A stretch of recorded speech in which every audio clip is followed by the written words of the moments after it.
Welcome back to the podcast, everybody. Today is a good day. As you guys know, any day that we get to talk long range precision shooting for me is going to be a great day. But I'm really excited because we have Matt on today. Matt, how you doing today? Good, my man. How are you? Just living my best life. That's honestly the truth. Every day I get to do stuff in this industry, and more importantly, I get to bring stories like yours to the community. So I really appreciate you. I know how busy you are being on, and I want to jump straight into it actually because I've been looking forward to this. Okay. The other day, I watched a video you put out with MDT, which, by the way, huge fan. Love all the videos you're putting out there. But you put out a video, and the question was, how do you start to move up in the industry, right? How do you start to make that leap into what we would call essentially being a professional shooter? And your simple answer was you have to inundate yourself into the community completely. You talked about how you work in the industry, how you shoot in the industry, you're an ambassador in the industry, you serve in the industry. Can you talk to us about that? I mean, that was such an honest and interesting thing. And I thought that's how we need to start this out. It's really interesting because I did get a few feedback notes from MDT regarding that comment, and a Okay. few people were like, "I guess you don't have a life or any of this other stuff." But my life is actually right now full involved in the sport. Obviously, PRS director, center fire director. I served 2 years as rimfire director with Greg Stewart. Um, I've been a I've been shooting now for about 10 years, and it's been awesome. And every year I've seen some kind of growth or improvement in my skill set or where I stand. And um, but I guess where everything set, I guess what set me apart in this whole journey was the fact that I've been running matches. Mm-hmm. Um, that's 10 years ago. I started. We found a there's a range here in Ohio that you know I got to go out and shoot once a month. Well, for me, that was never something I wanted to do. I didn't want to do one time a month. I wanted to shoot Okay. once a week, twice a week, 3 times a week. I kind of got the fever for it really early, and I started talking with the property manager, and she's like, I presented a plan. I said, hey, let's do something every Thursday. I'll collect cash and pay you guys for it, and that way you guys get some ROI on letting us use the range. I get to shoot as much as I want, and then that turned into then 2 days a week, then running matches, and then running more matches. And before too long, we were running a Thursday night. We called it Thursday Night League. It was a PRS style match. It was 6 stages, 60 rounds, coach on the clock. Targets were fairly large size, but it was a great place for guys to come in that wanted to shoot PRS and have an opportunity to get better. And about that time, this was probably about 8-ish years ago, you saw a huge boom in Northeast Ohio, Western Pennsylvania, of PRS shooters. Dave Preston was over there. He was already a pretty well-known shooter. Keith Baker was shooting with us. Dave Ostrowski, who he won senior gold this year. No, I'm sorry, he was part of the senior team that won gold for rimfire. Keith Baker, Ali Zane, Ken Sanoski. The list keeps growing and growing. But those are guys and girls that would come over and they'd shoot on Thursday nights. It was a great practice. And more importantly, I think what changed that is afterwards, we would go out for pizza, a couple beers, something like that. But anybody that showed up was invited. Mm-hmm. And that was kind of the atmosphere we wanted to create is we just wanted everybody to show up, everyone to have fun, everybody to be included. Um, I've been places, I've been part of groups, you know, back throughout the day where everything got real clicky. And I don't like that. So even, fast forward a bunch of years to MKM. If we go do anything outside of the range, everyone's invited. I always say, hey, I'm going to go grab a sandwich here, grab a couple beers. You guys want to come? It's up to them if they want to or not. But if you're there, you get the invite. And I mean, Well, I think it's, I think it's a great way to keep your community involved and growing. And I mean, the other piece of that is I probably need to turn my phone off more often, but I do take a lot of calls. I have local guys across the country. They'll call and they'll have questions or rule questions or how do I get better or how should I train or why didn't this happen or why did this happen? And I tend tend to not say no to people. So, I love the way you describe it though, because it almost feels like an adult softball league or an adult like something like that's how it's sort of like very relaxed. Like let's go out and let's just like have a good time. well, it was based on like a Thursday golf league. You Mm-hmm. fill, six pack in your golf cart and you go out and you whack the ball up a few times. And, then at the end of the day, it just wasn't, you know, your score never reflected because you have to swing the club the exact same way every time. Shooting just became way more easier for me. So pulling the trigger on the target and hitting that was way easier than swinging a golf club. Yeah, I'm right there with you. I mean, I can hit a ball here or there, but with no consistency, really. But it's interesting, right? Because I don't know what the feedback was, right, when you put that out. But I will say, I looked at it I looked at it as a very good sign for the future, right? I would say that you are, one of the voices and leaders in the growth of PRS at the moment. And when you see people who look at it from a business standpoint, which at least that's how I saw it, I thought, okay, we have people who understand that we are at the precipice right now within this industry of this becoming and I hate to like phrase it this way, but like a legitimate sport. And what I mean by that is the purses have gotten bigger, right? It's gotten more competitive. We've gone international, right? And I'm talking like NBA, I'm talking NFL, right? And granted, clearly we're not there. But when you ask them, what does it take to go from high school to college and what to go from college to professional? It is a complete and utter integration of your entire life into that thing that you're doing. And when you said that, I thought, yes, like that's exactly what it feels like. Like, and granted, maybe it's not exactly like that. Maybe we had a couple professional, guys that were professional football players that are doing this now, but that's what it sort of feels like. And does it feel to you like being so involved in the PRS that it is leading more and more that way every year? I think so. I know the direction that the PRS wants to move towards, and Ken kind of brought it up at the finale a couple weeks ago, is he wants media, he wants television, he wants, more opportunities to highlight sponsors, get bigger sponsors in. He referenced Toyota. I mean, I would love to see a Toyota, a Chevy, a Ford come on at a corporate level for sponsorship, kind of like they do for golf. He's working right now with Bill Tincup, the creator of Impact Scoring, and they're working on a media package that's going to allow for more video, live stream, sponsor highlights on those live streams. I mean, I even made the joke. I mean, we need to have some color commentary there. I mean, it probably hurt a few people's feelings, but I think it would be great if you, especially if you step in there and you're like, what are these guys doing? And you're finally seeing what's happening. You're seeing impacts downrange. Having somebody there to explain it would be pretty sweet too. Yeah, I was just talking to Camden about this, and I've talked to a couple people about this, right, across the globe. That's the next progressive step, right? How are we going to bring this more in front of people's eyes? And with the growth with Impact Scoring, which they're a sponsor of the website, so I have a fairly good relationship with them, and I sort of really understand what they're doing. But as a fan, when they really like were coming on, I was like, yes, this is awesome. At least there's some way that more real time I can follow what's going on, and that's what I do now, which has been really fun. And they do, one stage here or there, but I talked to a couple companies and we were like, what is the cost realistically, right? And we've sort of settled at somewhere between $50,000 to $100,000 to have mobile packaging where you can move and set it up and everything would function.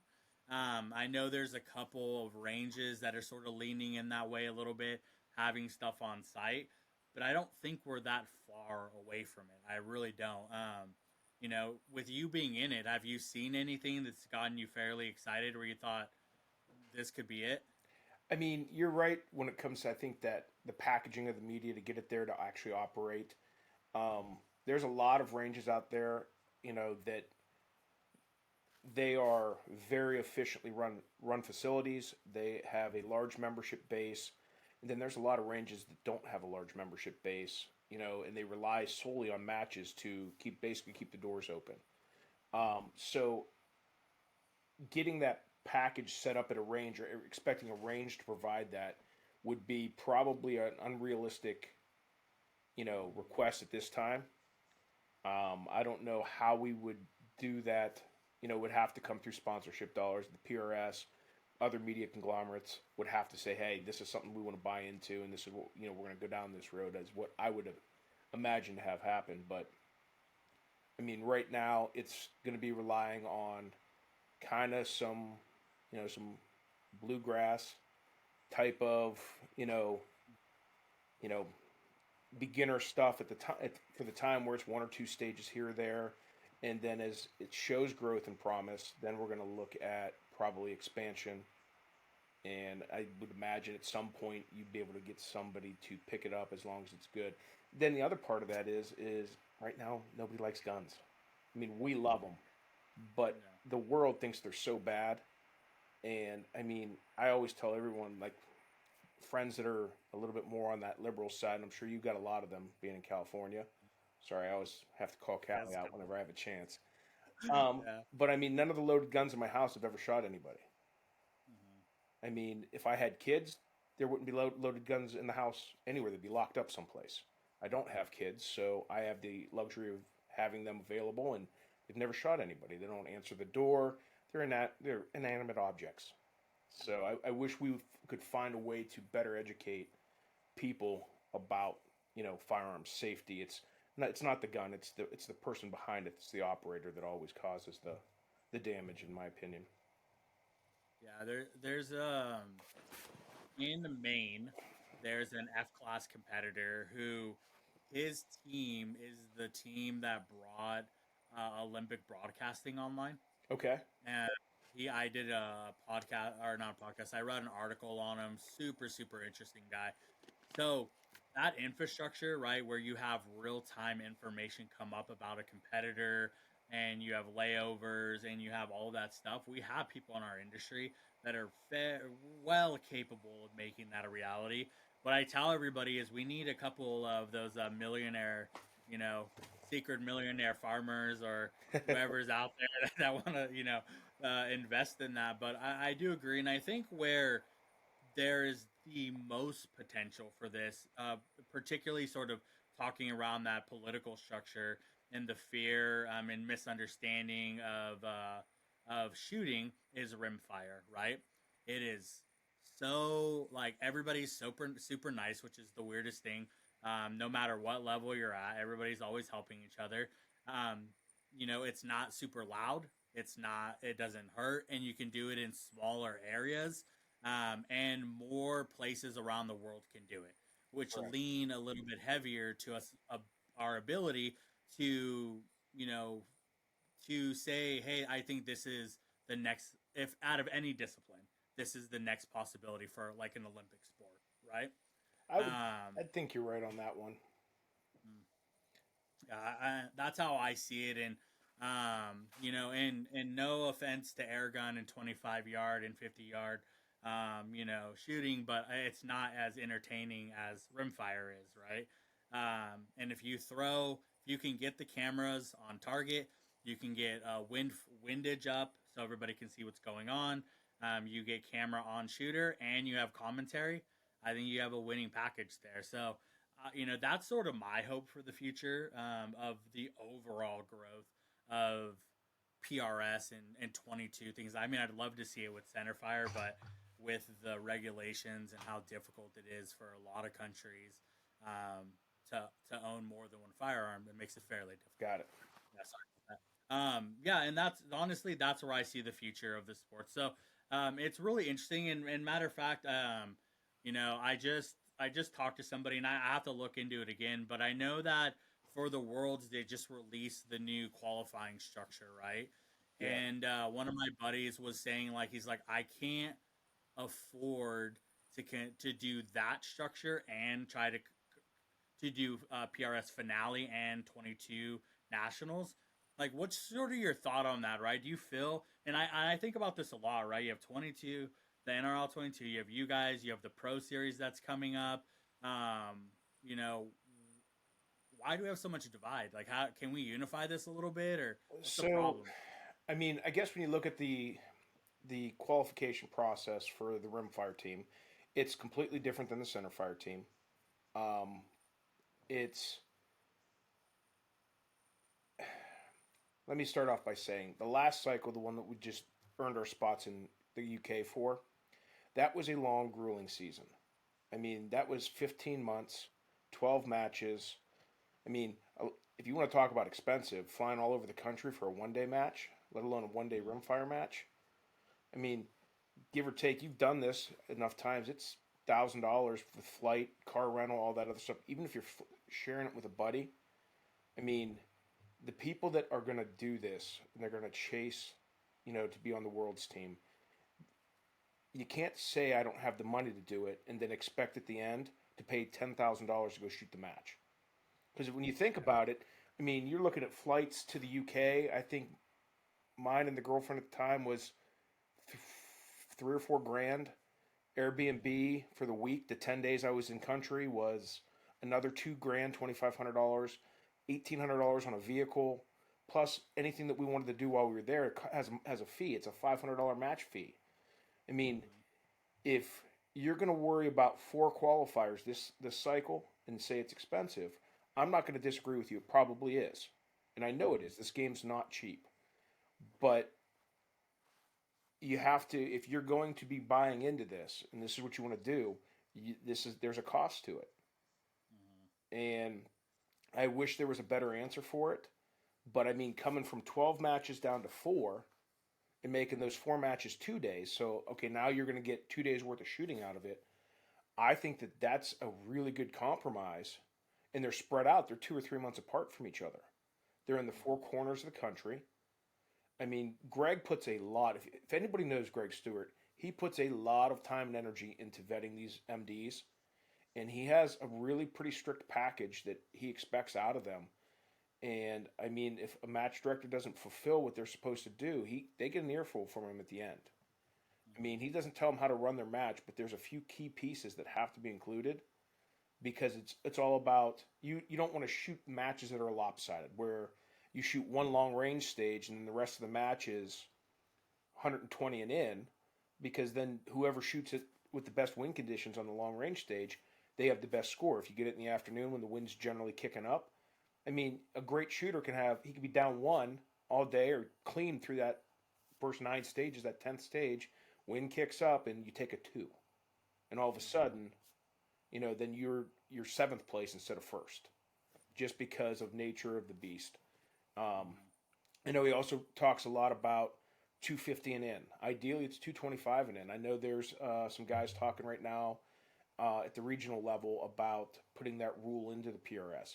And it's not the PRS saying, hey, we need to do this. It's the match directors. It's the competitors. A lot of those guys are like, 300 yards. Man, if you've ever done the math in your Kestrel, it's like 1,500 yards with a 308. It's 1,300 with a BR, and it's 1,100 with a 6 Creed. I mean, how often do we shoot those distances in PRS 1 days or 2 days? Hardly ever.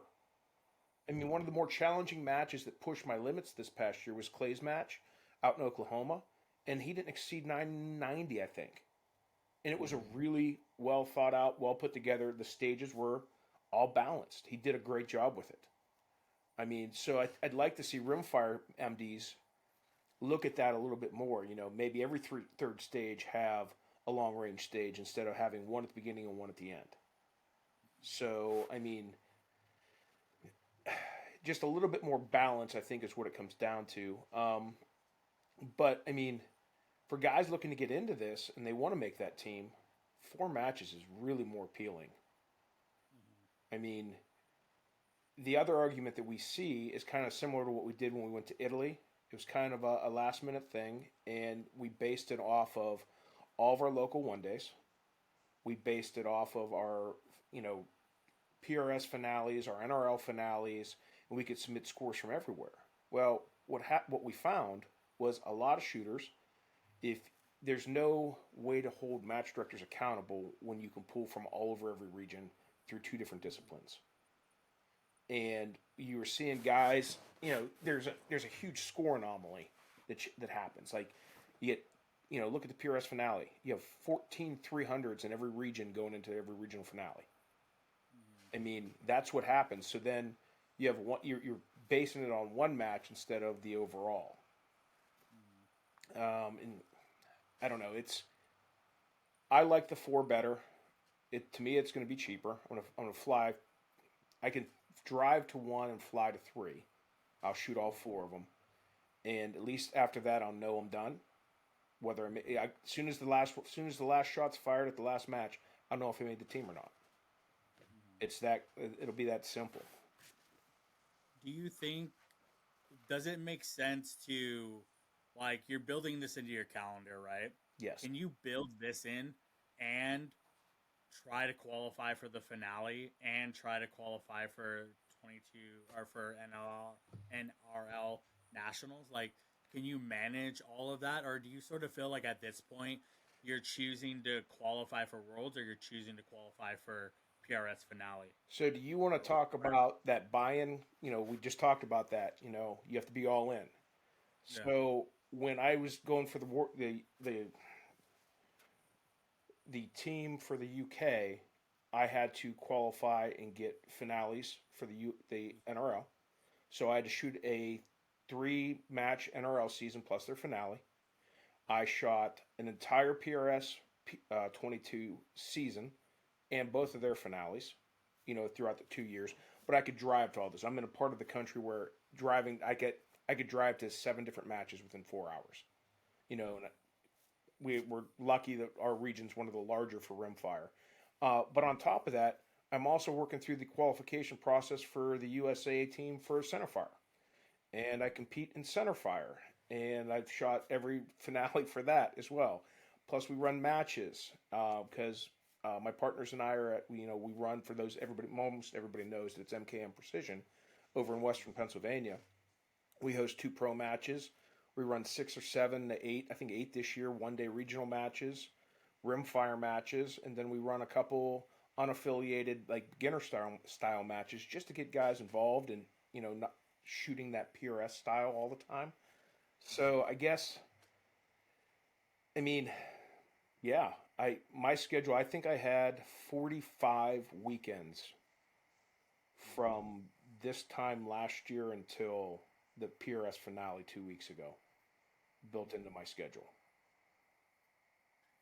The thing I really like about having these conversations with someone like yourself, or people who are, I would consider, like, the top 50 shooters in the country who I think do very similar things, is you get a realistic feel for, like, what does it really take to be competitive, right? Like, how much are you guys actually traveling?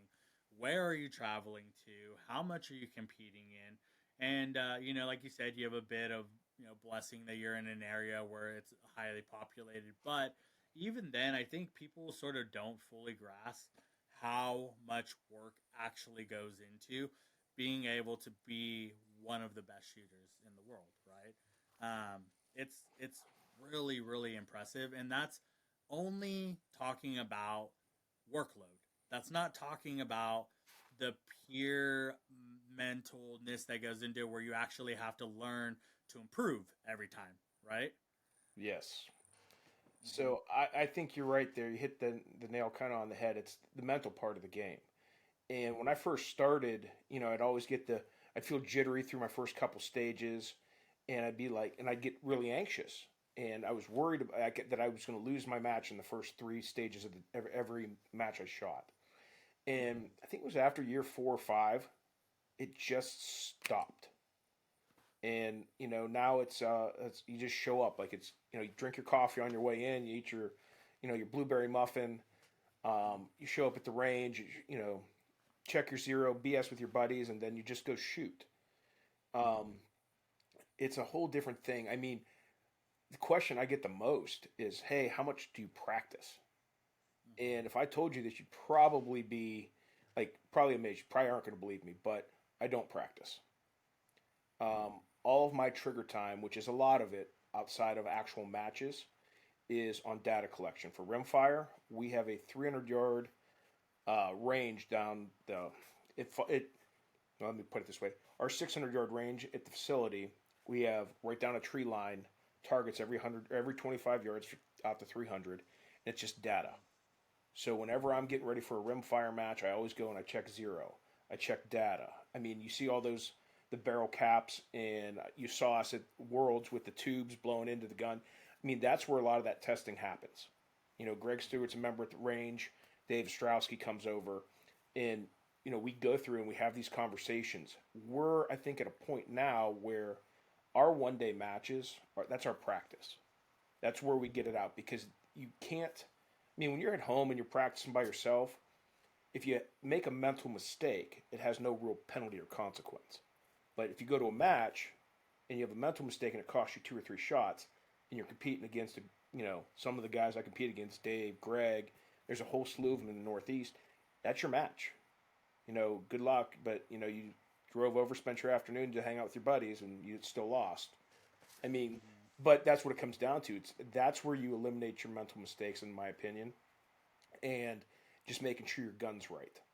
I mean, there's the old story. I mean, you've heard that if you go shoot K&M matches, your gun has to be on point because it's whoever drops the least amount wins. Rimfire in most places in the country is the same way. I mean, targets are, until we get that, I guess, a little tougher of a match, smaller targets. I'd love to see something that's really balanced, smaller targets, but not. I mean, you've been to enough rimfire matches where there's some mental hoopla at every stage, or we're shooting off of a strap or something like this. That where they're testing your ability to be stable on something that's not ever meant to be stable. So I come from the school of I want to shoot off something rock solid. I want to move to positions that are well thought out, that are going to challenge my ability to manage wind, check misses, make corrections because I have the time to do that. I mean, you were at Worlds. Those 90-second par times were crazy with 12 rounds. I mean, I timed out twice, 3 times the whole weekend, which isn't many, but a lot of guys were timing out a ton. So it was just, it's all planning, it's movements, it's rehearsing what you're going to do. I mean, I think that's where, shooting live matches, you get that experience, you get that skill set. It's interesting to watch the growth and to see, well, to, I guess, to sort of predict where that divide is going to be, right? Is it going to be faster par times? Is it going to be smaller targets? Is it going to be further distances? And in what combination will those come in place? And how will that distinguish what an amateur level shooter is and what a pro level shooter is, right? I think personally myself, I think there's still it's still like way too close. And it's a bit discouraging for some of like the shooters that are not super good and they go and they'll shoot against someone like you, right? Now, granted, if you can sort of pick the matches, right, then and you have a little bit more luck like that. But I like to see that divide a little bit more, and I think where like NRL 22, right, because they do their two separate types of matches, their X matches and whatever. I always thought, okay, that makes a little more sense because then if you're leaping into that next other side, that you're probably going to be taking a pretty good beat down until you really can come up. Well, what I tend to see a little bit more, especially center fire, rim fire, both guys just want to hit targets. Mm-hmm. So Texas precision matches. Prentice Wink's known for big targets.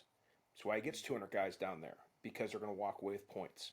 Guys want to hit targets. Girls want to hit targets. Everybody wants to hit targets. So I mean, rimfire is great if you cater to the Matt Steiners, the Greg Stewarts, the Dave O's, in rimfire to make it hard so that we separate ourselves, you're going to push everybody else out. And I know match directors that do that. I know if you run a really hard match, we did it. I learned the hard way one year. We put on an AG Cup qualifier, and we made it really, really tough. And it was 18 stages. Every stage was mental. Every stage tested your time, positions, memory. It was insane. All the top shooters absolutely loved it. All the mid-pack shooters, not so much. And it hurt our numbers for a year and a half.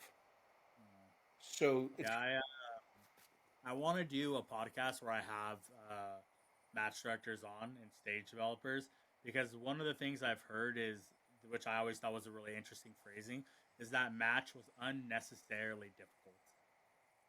But Have you heard that? was it unnecessarily difficult, or did it not meet your skill level because your skill level's not at a spot yet? Yeah, that's a great question. Yeah, I mean, I didn't ask, but I just thought, I think where I guess I proned a little bit or probed a little bit was, what do you mean? And they're like, well, it's like having to crawl and take a shot through this barrel, or like you're taking a shot in a doghouse or whatever it is, and I'm like, that seems like that's just part of the overall difficulty of what it's supposed to be, but I think from the standpoint of I don't create matches, it'd just be very interesting to see what what does everybody think difficult should be in these things, right? I get it. Generally, I think based on your range, it should be target size. Um, we at our place, we as a team, I'll come up with something, then we'll discuss target size, and then we'll walk through all the positions or all the stages, and we'll talk about what's right, what's not right. Does it work for left-handers? Does it work for right-handers? Is it fair for both? We have a short bus at our property. Is it look at our roster. Do I have anybody that's 6'5", 280, 300 pounds? Because they're not going to fit in that bus very well. I mean, I don't want anybody to ever get hurt. I don't want anybody to ever cause an injury or cause a safety issue because they don't fit into a prop. I mean, it'd be easier just to keep them outside of it. And then more importantly, what I've learned over the last probably 2 seasons more than any is on Sunday, the sooner you can get shooters out the door and on their way home to their families, the happier they are. So I think the last 3 years, that's 6 2 days for us. Our last shooter left at 2 o'clock. It's because Francis and Chad talk a lot, and they just hung out till all hours.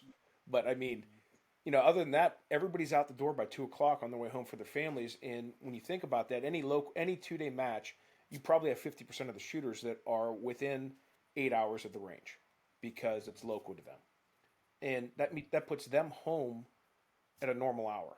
You're leaving at 2, you're home at 10.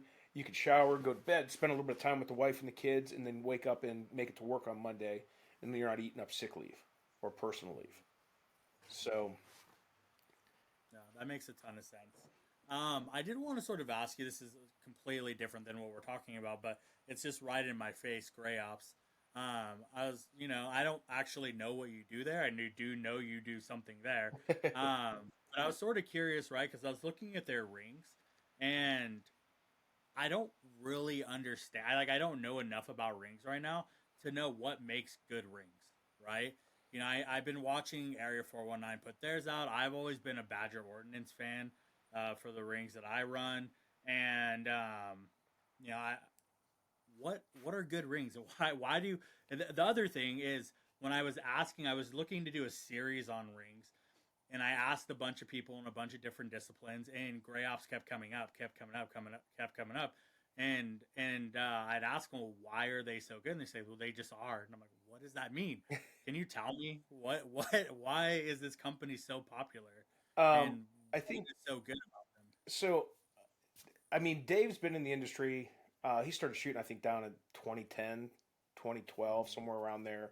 So he's just been in the industry. And if anybody that knows Dave Preston, he's never involved in anything that's dramatic.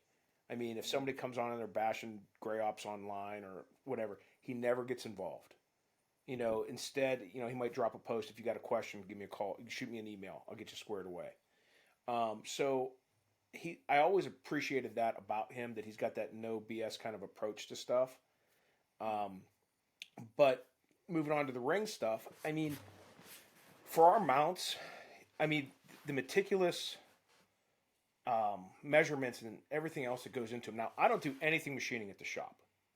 I mean, I'm just there. I do basically operations manager. So I'm shipping, I'm receiving, I'm ordering, emailing. I am websites, everything website related. I mean, I'm outside of my comfort zone with a lot of the things I'm doing there.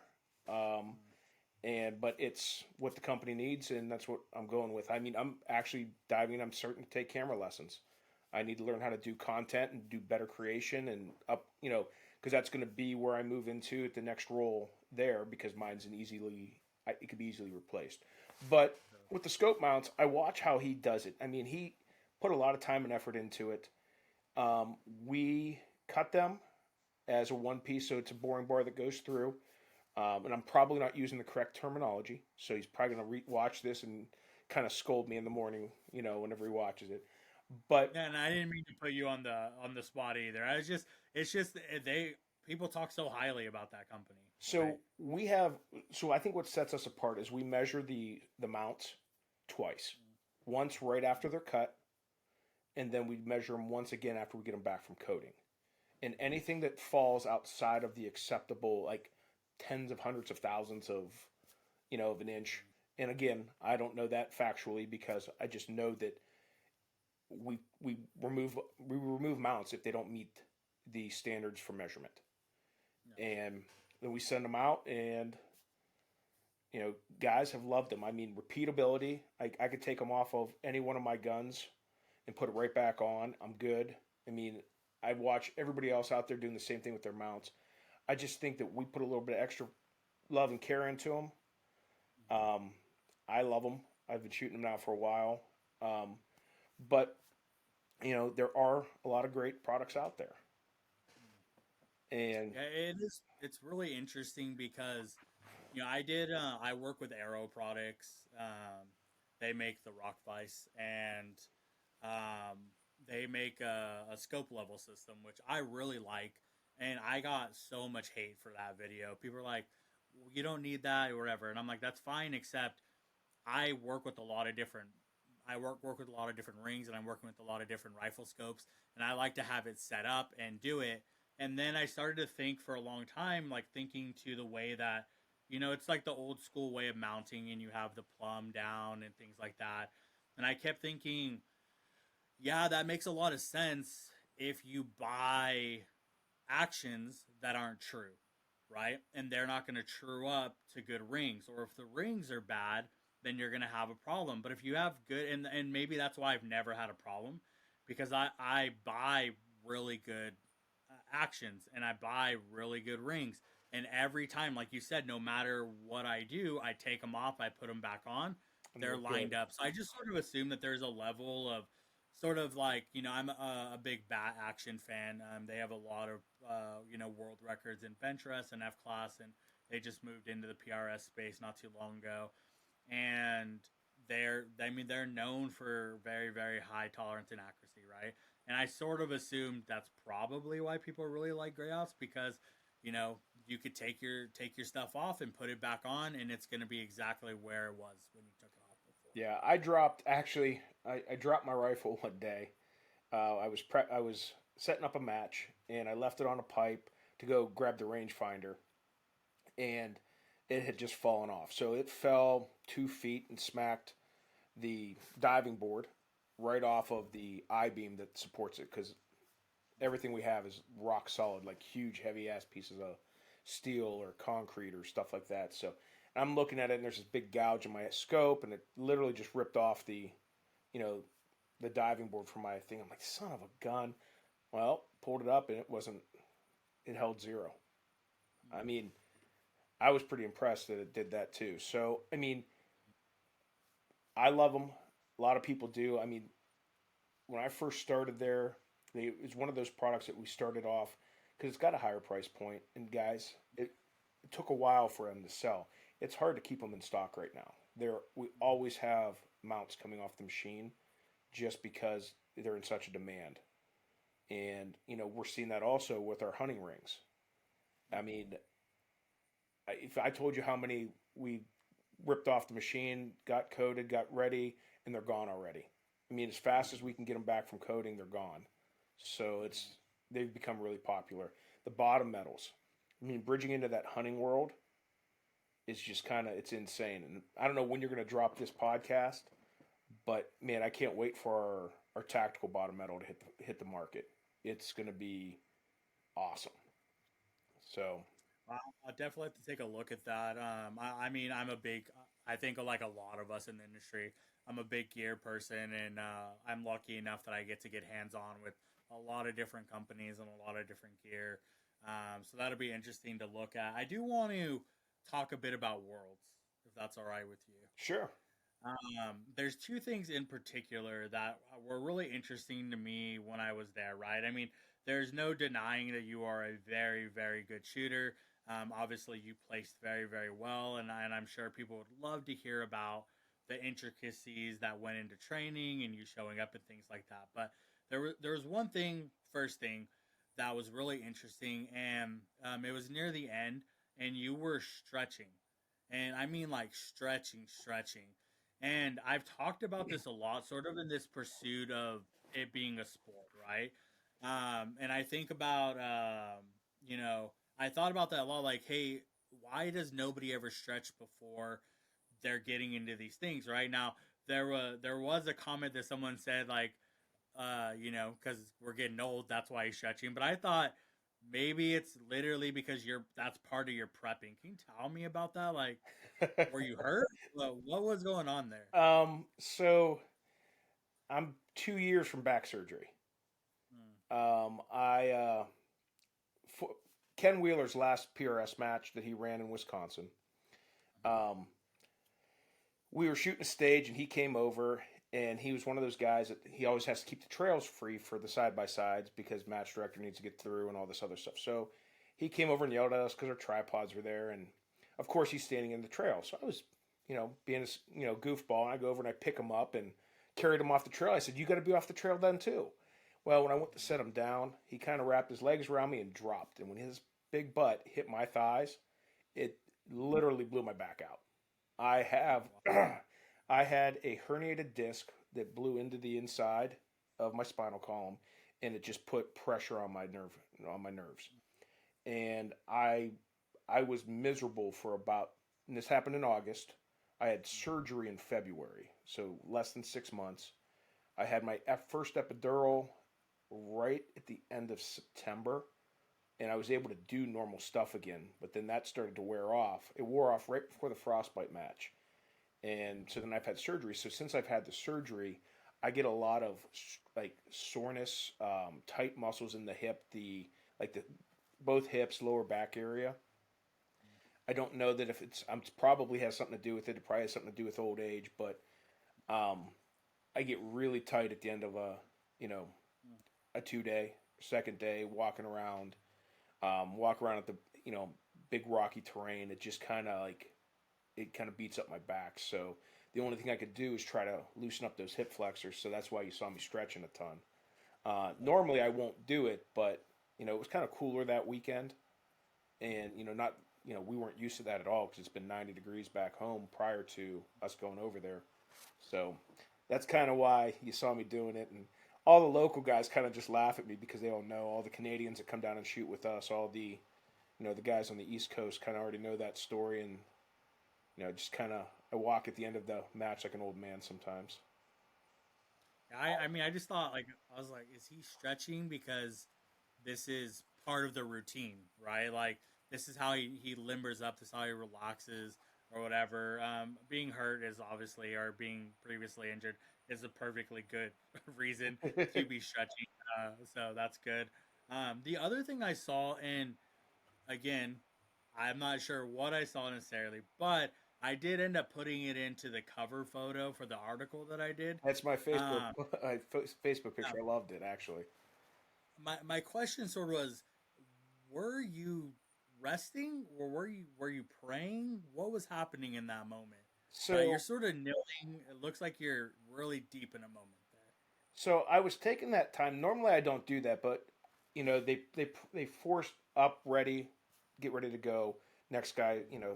So I used that opportunity instead of standing on glass, seeing. I watched on glass. Then it was my turn to be up. I was there. I didn't want to make any ROs upset.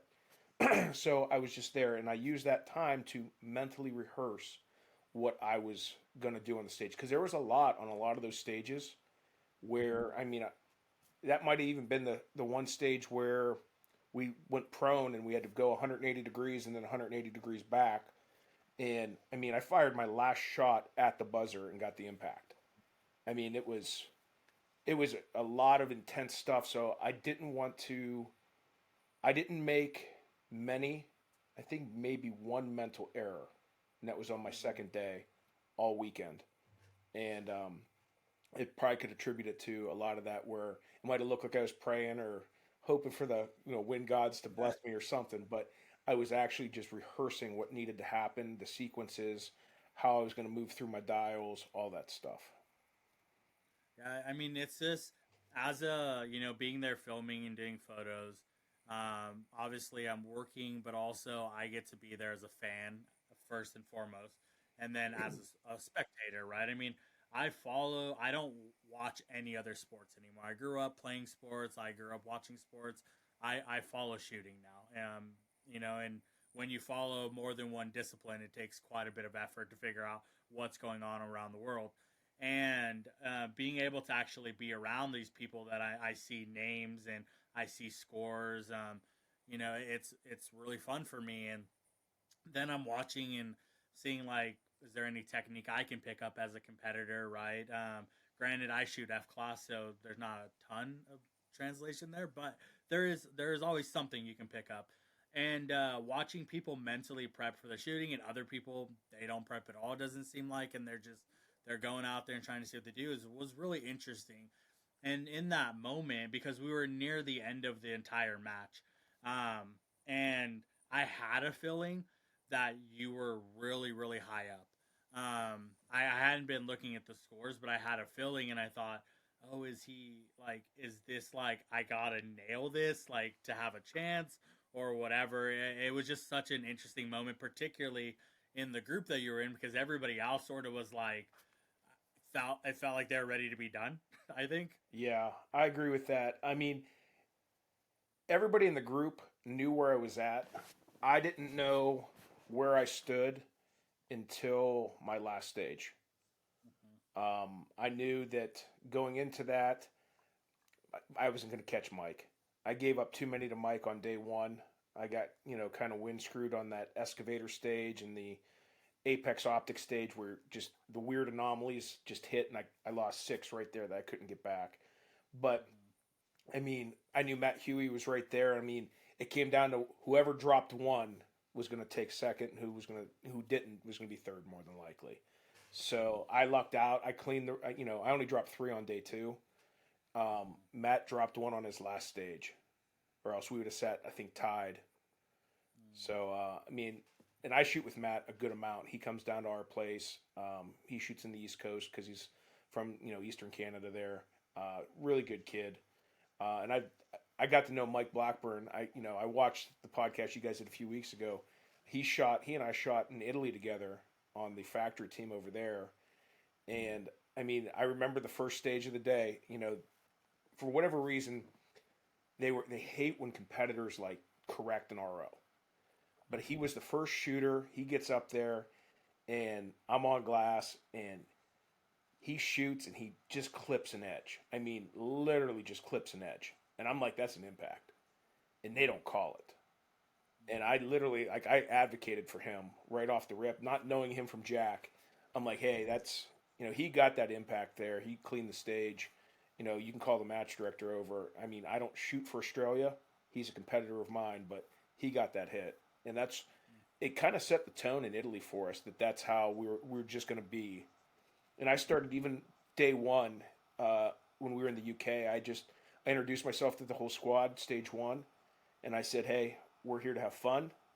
We're here to have a good time, and I think I'm going to give you guys a win call after I'm done if you want it. I can promise you that I'm never going to mislead you purposely. If it changes, that's something else, but I'm never going to give you false information." And I think, just knowing that and treating everybody the same way and respectful, like celebrating their victories. I mean, that's what I think helps grow this international thing.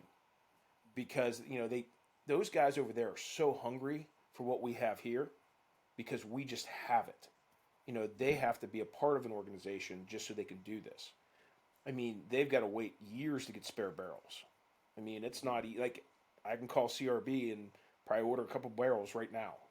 By the time it's over, I'll have an invoice and it'll be ready to go. I mean, those guys want to have what we have here, and we're very fortunate to have it. So, I mean, treating everybody with respect and, helping them along the way the best you can. I mean, it's such a cool feeling. I mean, If you would have asked me 10 years ago if I would have ever had friends from another country that I could call up or I can go visit or any of that stuff, I'd have been like, I don't know how I'm ever getting friends from another country.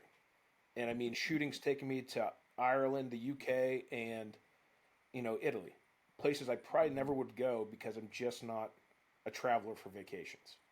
Hmm. But I mean, it's been really, really cool, and I look forward to making more teams just so that I can travel abroad and experience more of the world, meet more of these guys, see them on their home fields. Hmm. Yeah, I mean, in all honesty, I went to some really big national events last year for multiple disciplines, and everyone has their own. They all have their own flavor. But what I will say was at the Worlds, it was just a class act. I mean, the entire thing, everybody, and sort of like you said, and maybe it was you and a couple other people, or maybe it's just the way that everybody is. But the tone was set, and I could really tell that everybody there wanted to win against everybody shooting at their very best. And they didn't want, it wasn't, they weren't trying to get away with anything. And I'd hear people step up and like, no, he hit. And we're like, and I would sort of think, I mean, from a competitive background, right?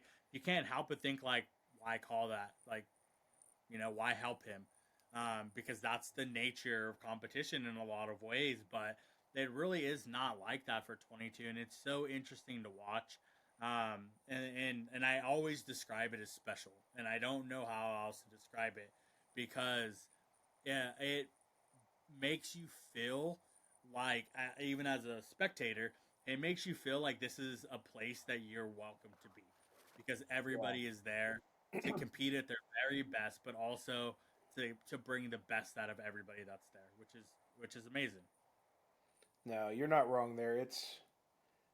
There's very few people that are opposite of that. I mean, I've seen a couple, and most of the time they get run off or they're not welcome and they don't come back. But those people are pretty easy. They kind of stick out like sore thumbs. Mm-hmm. I mean, going to, even at the finale, the PRS finale, just you walk around, you have conversations with guys. They come up. You haven't seen them in 6 months, a year. You get a hug, a handshake, how's everything going? It's a really cool place it's a really cool thing to be a part of in reality. Yeah, it is really amazing, and you did really well. Did you leave that event sort of feeling accomplished, hungry? Like, what was that sort of? I mean, granted, you got a team win, so it's not like you left with nothing. You're still world champion, but you know, what did that feel like for you to in that individual stage? It felt awesome because when we competed in Italy, my score was the score that didn't get counted. I was admitted. I had some pretty significant rifle issues, and anybody that knows me, I run everything I own really hard, and even at the beginning of this cycle to qualify, I had a lot of issues. So I switched over to Rim X's this year, and Ryan Beck chambered me one up that has just been awesome. I mean, I've got a bunch of wins. I've qualified. Obviously, that was the gun I shot there.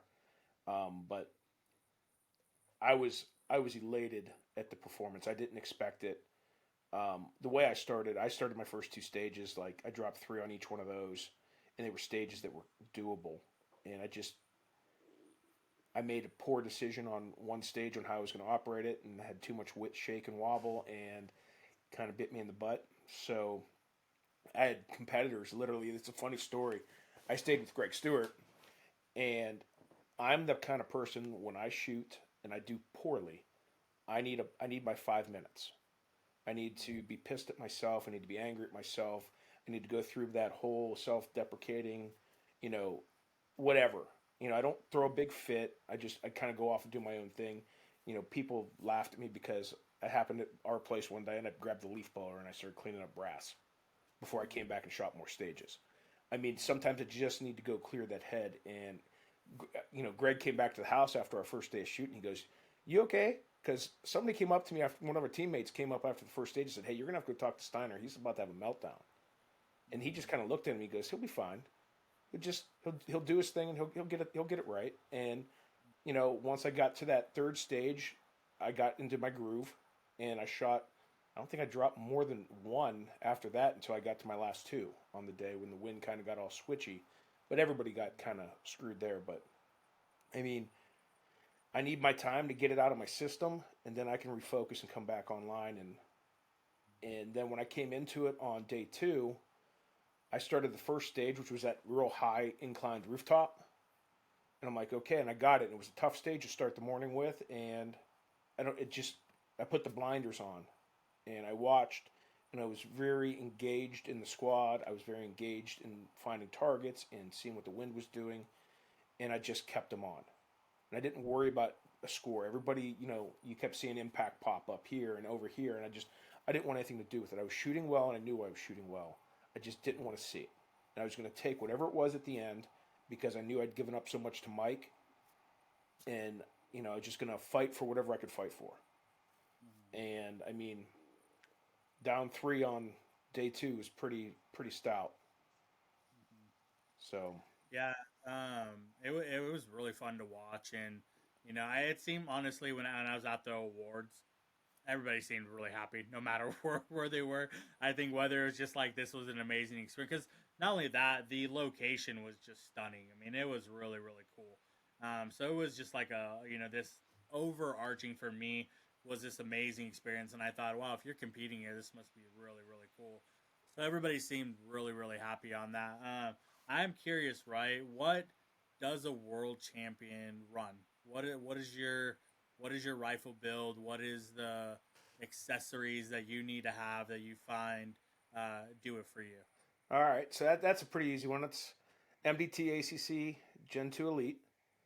Love the chassis. Um, I kept it actually in black. Everybody was getting it prepped. Because I'm competing and shooting and running matches every week, I didn't want to be without my gun and send it off for coating. So I just left it solid black. And we got over there, and someone's like, "Well, why didn't you get your gun painted?" I go, "It is." They're like, "Well, why is it just black?" I go, "It's a soul snatcher." And they just kind of laughed. And somebody called me on that after the match on Sunday. They came up and they're like, "I guess you snatched a few souls this weekend." But so I kind of laughed about that. So the MDT ACC Elite, I have internal weights in it from MDT. I run the hybrid aluminum weights from Gray Ops. I like the width that it gives me at no weight.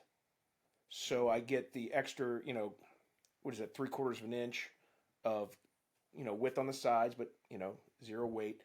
I run a Rim-X Action, chambered by Ryan Beck from Beck Built Rifles in central Pennsylvania. The barrel was a 13 twist Schillen ratchet. I run a Gray Ops mount. I shoot Vortex optics, so the Razor Gen 3, Sky Pod, and Armageddon gear bags.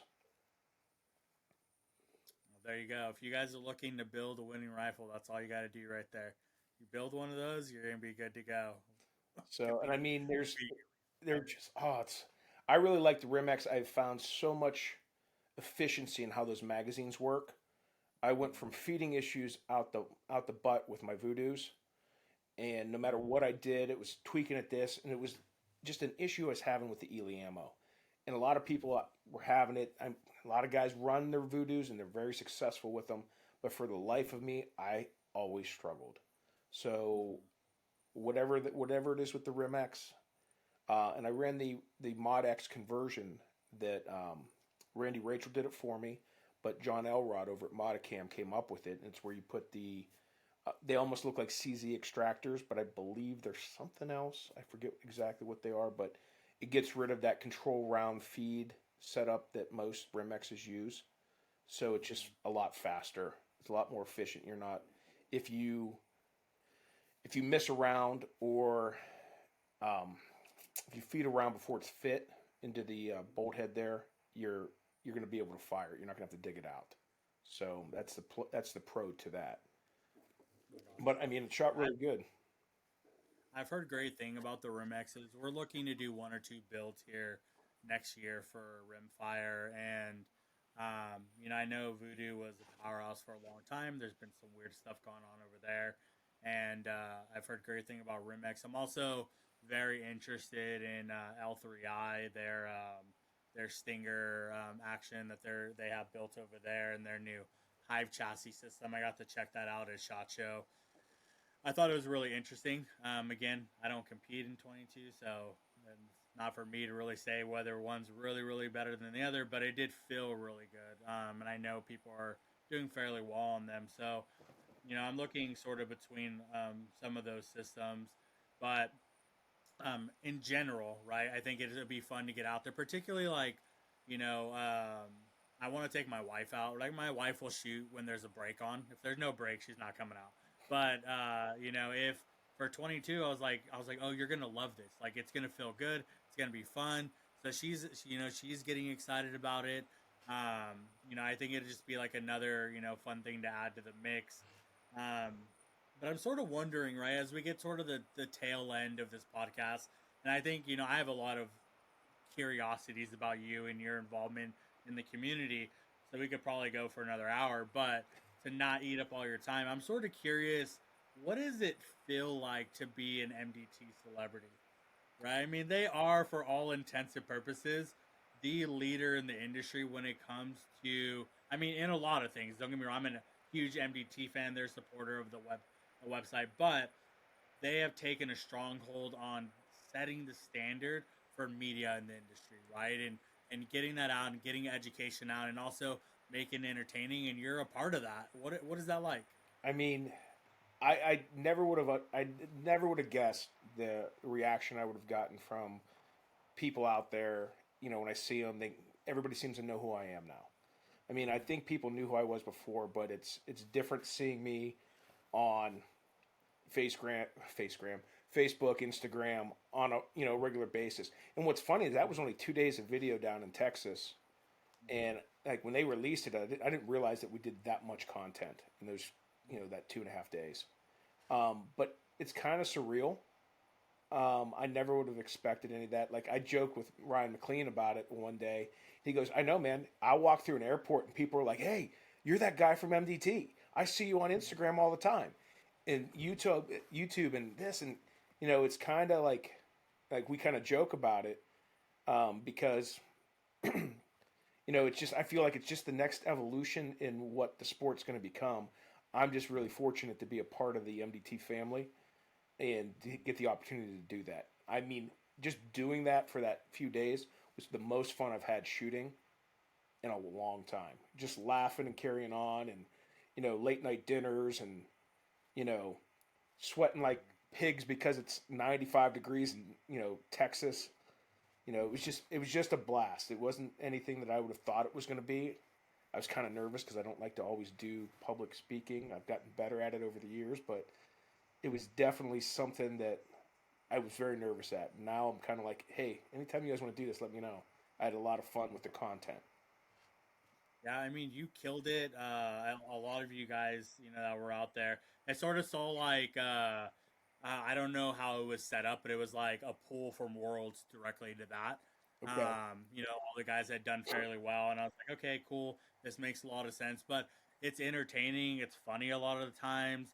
And for you, right? Because you're talking about, taking over some of the marketing efforts over there at Grey Ops. It's a masterclass in like, production and executing on that stuff, which I think is super cool. But I'm always like so grateful when new videos come out because it really is like they hit my funny bone and they just they're interesting and they're everything a creator wish they could do if they had the money. That's so, really what MTT is. so you know what the funny piece of that is when you get asked by MDT to do these videos, they bring those team members in together, and you guys have your own separate little chat group, and you come up with ideas. What can we do? Here's the thoughts.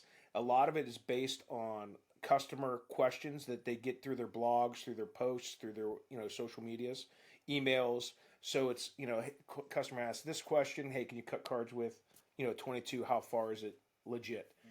Now the next piece of that is almost everybody on the team has shot, squatted, friends with, talks to, so the interactions with the teammates is I think what makes it like you laugh your butt off, But that's dialogue. So like when Dave O and I were cutting cards and doing the KYL challenge, I mean the trash talk we did back and forth, like the entire world's process. Dave lives about an hour from me.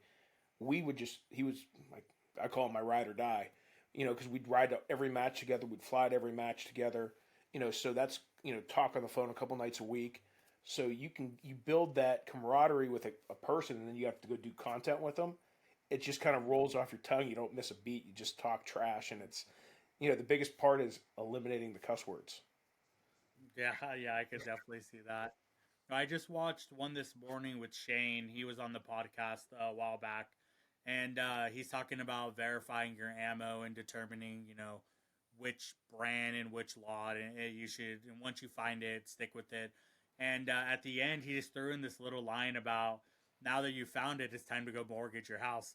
And I was just like, yep, that's that's about right. Like that was good. Guys don't realize this. Like I always laugh at the guys like, "Oh, I got this off the shelf." I'm like, "Okay, and you want to compete for worlds? You need to go buy once you do your lot testing. You got to buy a case, minimum, Mm-hmm. and because once you find that miracle, that unicorn lot, what I took to worlds, I shot my last 160 or no, I actually had to pay the 150 baggage fee for my little Mm-hmm. ammo box to come back because it was the last 400 rounds I had of that I took to the PRS finale. Wow. And the lots I have right now aren't as good as it. So I Mm-hmm. paid the extra. I mortgaged the house to get 400 rounds back. I mean, it's Yeah. you do things like that when you have ammo that shoots really well. Mm-hmm. And I just bought a half a case. I generally buy in a half a case because I see weird things happen every 3 or 4 thousand rounds of one lot. It just changes. Whether the barrel life changes, whether something happens, I don't know what it is, but I've had it. I've had 4 different lots that I bought a case of that they kind of go bad around 3,500, 4,000 rounds. Mm-hmm. Not bad to the point where they're terrible. They still shoot and they're consistent. They just don't shoot well in that gun. Mm-hmm. So I'll buy 2,500 and 2,500, and I just bought. I have 2 Rimexes right now, and I bought 2,500 of a 10x lot and a match lot, and they're okay, but they wouldn't. I could never win a big match with them. They're just Mm-hmm. too inconsistent. Yeah. Yeah, it's the 22 selection like that's so interesting because obviously with F class bench center you're reloading, right? So you're doing the same thing but with each component, right? The lot of brass, the lot of bullets, the lot of powder, finding that combination, getting it tuned in with your barrel. And so it's interesting, right? Like that process versus this process. Granted, they're mostly the same thing, but it's expensive, man. I just bought I have a new F class rifle built, and for 200 rounds of testing, just 700 bucks. Just for me to test it to do a little bit. I'm hoping I can verify in those 200 rounds, and then I'm gonna do what you said, right? Then I'm gonna lock in a lot and lock in, all of that stuff and bulk order everything and super fun stuff. But it's always super interesting to hear what people are doing. And I know when Camden was on, she was talking about she went to the Lapua Testing Center and did some testing down there, which that's always a super interesting place. So I'm That really excited. I go ahead. if you ever have a chance to talk to those guys, I knew the guy. So there's a Pua Test Center here in Ohio, and I've had the privilege of going down and testing a few times. But I mean, that's got to be like it's like kind of like a postal worker's job. I mean, you just sit there in this little shack with a tube, and you bolt the gun in there, and you just pull the trigger. I mean, Mm-hmm. that's got to be like that's got to be a rough job. I mean, Well, it's funny you mentioned that because I was just reloading 200 rounds. I needed to get them done in 2 days, which is it's a lot of reloading in 2 days.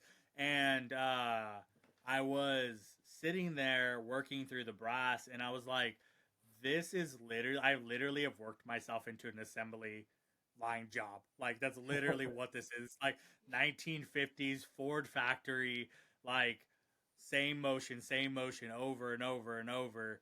Um, And so yeah, you're right. I mean, that is what it has to be like, right? Now, granted, I love the end result, but sometimes when I'm 80 into 200, I'm like, oh my god, man, there's so much left on this. Well, PRS matches, it's 250 to 300 rounds per 2 day. I mean, Yeah. the the thing that I tell people, I spend a lot of money on my reloading equipment, my equipment period. I mean, you can see I've got auto trickler setups, two of them in the back. It's because I can charge 250, 300 rounds of ammo and put a bullet on the top of them in about 50 minutes to an hour. And it's all within a tenth of a grain. I spend the money to buy back my time. Um, I got one of the Mountain Forge. They got the quick anneals. You can see it back there. I mean, I got the hopper because I need to be able to walk away and do other stuff. I don't want to have to babysit things. And I had an automated Dillon 1050 once, then I broke it, and I'm not mechanically inclined enough to fix it. So I sold it to a guy, and it's running like it's purring like a little kitten for him. But anything that you can automate kind of helps you out and buys your time back. It's pricey to do it though, and it's not for everybody. Yeah.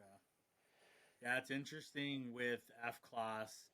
Uh, well, granted, I'm not anywhere near the world guys are, but I'm working with quite a bit of them, and that is how it goes. You end up buying your time back by buying equipment, and then you end up losing your time because you buy other equipment that's so specialized that you can't run it quickly, right? Like Yeah. I run the auto dod. The auto dod trims the inside and the outside brass neck concentrically. I'm running the M tap with F class products for their bullet tipping, and it's like when you do that, you're now lost the time, right? But it's like you're gaining the accuracy, and so it is a really interesting balance point, and that is why I like reloading for PRS because I don't have to be as stringent as I am with these other disciplines. It's a little bit easier. Uh, and I've been working with that's part of the fun too is I'm doing testing on a lot of stuff and so it takes a little bit longer because I have to write stuff down and enter whatever. So it is super interesting, but I cannot get off without mentioning to everybody and uh, man, we're almost there. It's almost Thanksgiving. It's almost Black Friday. I don't know if you know what's going to go on with MDT this year. I haven't heard. I heard they were going to change their format. Then we had Martin on. He was saying probably not. But what I will say is for those of you that haven't been paying attention, MDT is coming out with a brand new groundbreaking product, the Slingshot. So I hope you guys are all waiting, clicking the button. I really want one. I know it's like I don't get it, but I'm like I'm really excited. I don't know if there's some competitions I don't understand, or if it's just like I told him I was like you're like the Elon Musk of shooting, where he comes out with like the flamethrower and the lightning bottle of tequila. It like has nothing to do with anything. He just does it. I mean, he probably had one of the kids or grandkids or said, "Hey, I want a slingshot." He goes, "Oh, hold my beer, I got this." Yeah, yeah, that it looks really cool. I'm hoping they don't sell out. Definitely gonna try to grab one. If not, just to have a souvenir, right? Something super cool like that I can, I mean, collect. I got stuff in the background here. So either way, man, I appreciate you being on. Thank you for everything you do for the community. Before we jump off, I like to give everybody opportunity if you're okay with people reaching out to you, your social medias, where they can find you and connect with you. Sure, absolutely. Anybody that's got questions, obviously PRS questions, you can shoot me PRS emails, matt.steiner at precisionrifleseries.com. If you're coming out, if you're local, Eastern Ohio, Western Pennsylvania, M. Steiner at mkmprecision.com. I got a little kind of a conversation with Sam Carlson at T-Back because I put a cert in for a can a couple weeks back, and he asked me how many emails I have because I've got 3 on file with T-Back, and because I forget which one I use every time, but I've got 6 or 7 active emails that I monitor. So that's kind of crazy. Social media, you can hit me on Instagram or on Facebook. generally I'm pretty receptive, responsive. Um, Most likely, if you call me on the phone, I'm probably not going to answer. I don't have the time always to answer a phone call. But if you got a question and you shoot me a message and it warrants a phone call, I'll definitely give you a holler back. So, Yeah, it's funny. I was looking through your emails the other day, and I'm like, why do I have like 4 emails for him? Which one's the correct one?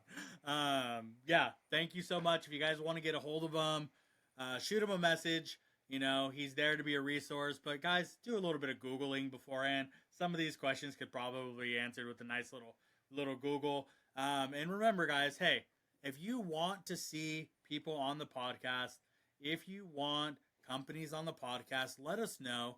Give a like, give a comment, give a share. Remember, this is your podcast. I'm just the host.